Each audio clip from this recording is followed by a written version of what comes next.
तो hello guys, new blog में आपका स्वागत है। तो आज है हमारा डे 3। तो आज हम चलते हैं बायर कंपनी की मीटिंग में। तो आगे चलते हैं और आगे दिखाते हैं हमारे साथ क्या क्या हुआ। तो आज 4 बज रही है और हम वहाँ जाएंगे जब तक 11-12 बज जाएगी। और हम आगे दिखाते हैं आपको कंपनी की मीटिंग में क्या क्या हुआ।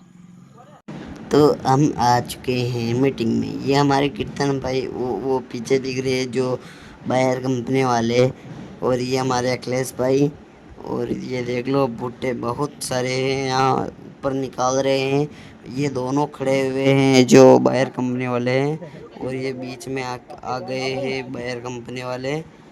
और यहाँ मैं दिखा रहा हूँ आपको भुट्टे कितनी साइज है, इनकी कितनी बड़ी बड़ी साइज है।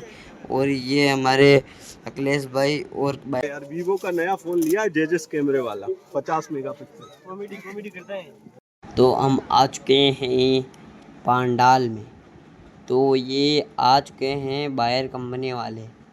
यहाँ बहुत बड़ा टेंट लग रहा है और हम इनके बीच में बैठे हुए। ये आ चुके हैं बायर कंपनी वाले और इनके साथ है लाभचंद धाकड़।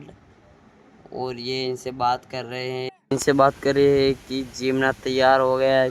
तो इन सभी लोगों को जिमना जिमाओ और जल्दी से जल्दी हम इनको दिखाते हैं दुआएं।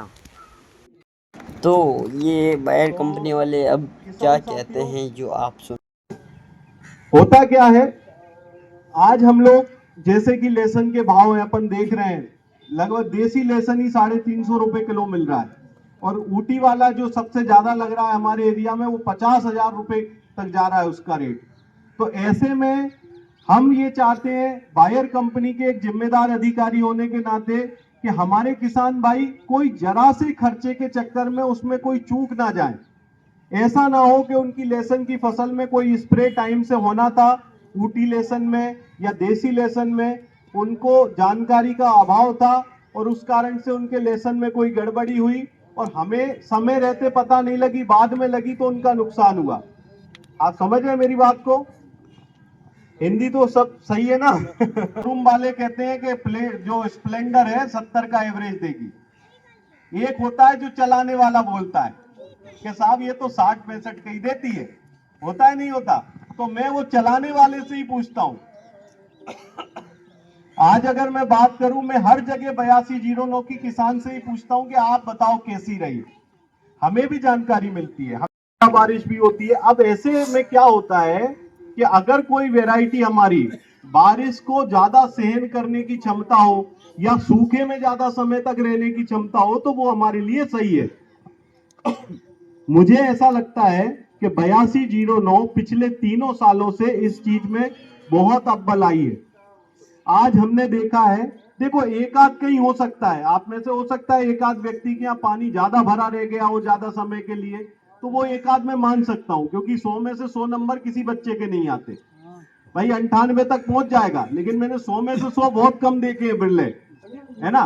तो एक आध दो केस में कहीं कुछ हो सकता है, वो बहुत सारी डिपेंड करती है परिस्थिति क्या थी, खेत की स्थिति क्या थी, या बारिश कितनी हो रही थी। कई बार एक खेत में ओले गिरते हैं, बगल वाले में नहीं गिरते हैं। होता है नहीं होता?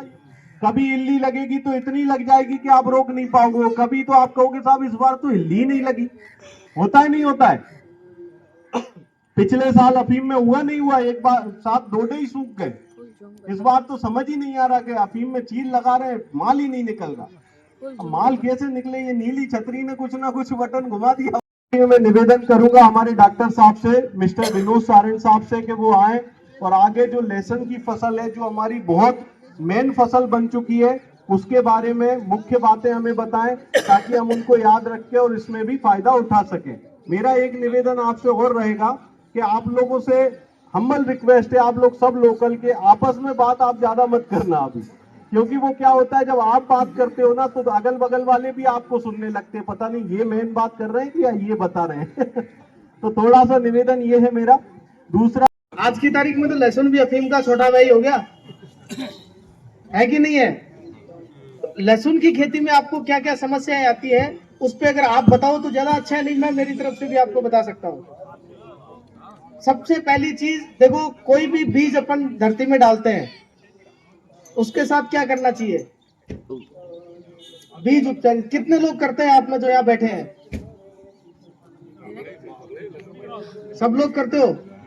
ये सबसे बड़ी चीज है। जैसे आज अपने बच्चा होता है, उससे पहले अपन माँ के पेट में कितने इंजेक्शन लगाते हैं कि 20 साल बाद वो बीमारी नहीं होगी। बच्चा पैदा होते ही एक चार्ट बन जाता है हॉस्पिटल में, या 2 साल पे, 6 महीने पे, 3 साल पे, 5 साल पे ये टिक्का लगता है। वो टीकाकरण बीज के साथ उपचार करने वाली बात है। तो बायर कंपनी की तरफ से आपके लिए सबसे अच्छी दवाई है लहसुन की। अगर अपन बात करें तो लहसुन में सबसे ज्यादा दिक्कत क्या आती है? पीलापन, जड़ गलन आती है कि नहीं आती है? और जड़ गलन वाली जो इसमें फंगस पनपती है वो कब शुरू होती है? जब लहसुन का जमीन में जमना शुरू होता है ना, पहली जड़ उसकी सेट होती है जमीन में, उस समय नमी होती है। वो अगर वहां पे पीली पीली या काली पड़ गई, कालापन शुरू होता है जड़ के, अगर अंदर से आप देखोगे ना उसको, वो अगर शुरू हो गया तो फिर वो बढ़ता बढ़ता बढ़ता बढ़ता पूरे पौधे में रोग ले आता है। अगर जड़ी अच्छी नहीं होगी तो ऊपर आप क्या उम्मीद करोगे उससे? सबसे बढ़िया चीज है बायर का एवरगोल्ड। आप में से बहुत से लोग जानते होंगे।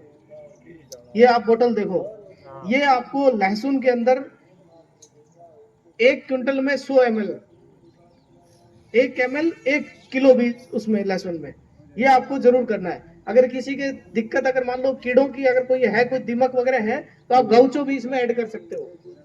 बट ये तो करना ही करना है, ये सबसे ज्यादा जरूरी है। एवरगोल्ड जो दवाई है, अगर आपने बीज उपचार कर लिया तो बाद में आपका ये मान लो कि आधी जंग आपने वहीं जीत ली, है ना? हाँ, गुड़ा में मिलाना, मतलब आपकी भाषा में बीज में ही मिलाना है उसको, लहसुन में मिला के फिर आपको उड़ाई करनी है। तो दूसरी चीज अपन आते हैं लहसुन के साथ, आपको बीज के बाद क्या दिक्कत आती है? चारे की। क्या डालते हो? ऑक्सी। खोदते हो? अगर खोदते हो तो बढ़िया बात है, लेकिन अगर फिर भी दवाई की जरूरत लगे तो यहाँ पे आपके यहाँ पे प्रचलन जो है वो ज्यादातर ऑक्सी छोटी वाली बोतल डालते हैं। वो क्या करती है, लहसुन को जो है वो एक बार के लिए रोकती है, उसकी बढ़वाट, पीलापन सा भी आता है और वो 10 दिन 20 दिन पीछे हो जाता है लहसुन। होता है कि नहीं होता है? यहाँ पे एक रिसर्च आप किसानों के द्वारा किया हुआ है। मैं एक छोटी सी आपको कहानी सुनाऊंगा लहसुन की। लहसुन भी जो है वो आपके यहाँ तो फिर भी कम लगता है। आप अगर झालावाड़ में जाओ, 12 डिस्ट्रिक्ट में जाओ, तो वहां पे लहसुन मुख्य फसल है इस समय किसानों की। बहुत लहसुन लगाते हैं, 20-20 बीघा में लोग लहसुन लगाते हैं, 50-50 बीघा में लहसुन की खेती करते हैं। और आज से नहीं, हमेशा से ही करते आ रहे हैं वो लोग। तो वहाँ के किसान जो है वो चारे की दिक्कत से परेशान थे। वहाँ सोयाबीन थोड़ी बहुत उग जाती है, सरसों उग जाती है, आपके अचरी कचरी जो है वो जंगली जो है वो पालक, जंगली बथुआ, बहुत सारी, मतलब नाम मेरे को भी बहुत सारे याद नहीं है, दब जाती है। वहां पे एक रिसर्च किया, किसानों की रिसर्च चाहिए, कंपनी का लेवल क्लेम नहीं है। आज वहां पे आपके कम से कम 5000 किसान, आप 12 और झालावाड़ में कम से कम 5000 किसान बता रहा हूँ, ये दवाई यूज करते हैं लहसुन में। नोटिस जो मक्के में आप सभी डालते होंगे, बिना एट्राजीन के अकेला आपको लोडिस यूज करना है, वही 115 ml 1 एकड़ में। और करना कैसे है, जैसे आप पानी लगाते हो उसके 1 दिन के अंदर ही, मतलब 1 दिन 2 दिन लास्ट, सूखना नहीं चाहिए बिल्कुल नमी में। जैसे ही आपका 25-30 दिन का लहसुन हो जाता है, 20-25 दिन का, उसके बाद आप नमी के अवस्था में ये दवाई आप डालो, आपके सारे चारे खत्म हो जाएंगे और लहसुन एकदम बढ़िया खड़ा रहेगा। पहली चीज। और जैसे मक्का हरापन आता ना, वही चीज इसके साथ है। कोई आपको पीलापन की या फिर ऐसी शिकायत नहीं आएगी, लेकिन 8-10 दिन बाद आपको कोई चारा नहीं दिखेगा।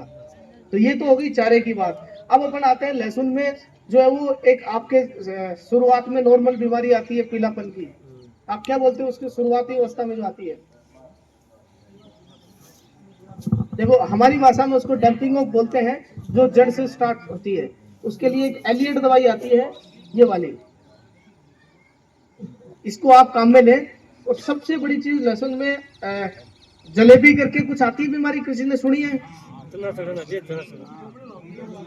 हाँ, सुंगड़ियों बोलते हो, जलेबी बोलते, जलेबी टाइप का, मतलब वो भी आपका ही नाम दिया हुआ है, आती है ना? उसका आपके हिसाब से आप ज्यादा, मतलब देखो किसान से बड़ा साइंटिस्ट कोई नहीं है। उसका कोई इलाज होता है आने के बाद? कराया किसी ने? ज्यादातर नहीं होता। एकदम अगर सीवियर अटैक आ गया ना, तो फिर वो फसल पैदावार देती ही नहीं है, वो घूम फिर के वहीं रह जाता है। उसका इलाज आप शुरुआत में कंट्रोल करो तो कंट्रोल हो सकता है। वो उसकी शुरुआत आपके जो जड़ से होती है, उसके लिए एक दवाई आती है वेलम प्राइम, ये आप डालो, नेमेटोड की है ये, वो शुरुआत वहां से होती है, उसको आप स्टेम नेमेटोड्स आते हैं, उसको आपको ये कंट्रोल करेगा वेलम प्राइम। दूसरा, ऊपर अगर स्प्रे की बात करें, गाइस आज का वीडियो यहीं एंड करते हैं और नेक्स्ट वीडियो देखने के लिए लाइक सब्सक्राइब कीजिए और इसको अगला पार्ट देखना होए तो आप कमेंट कीजिए जल्दी से जल्दी जो मैं उसका अगला पार्ट डालूँ।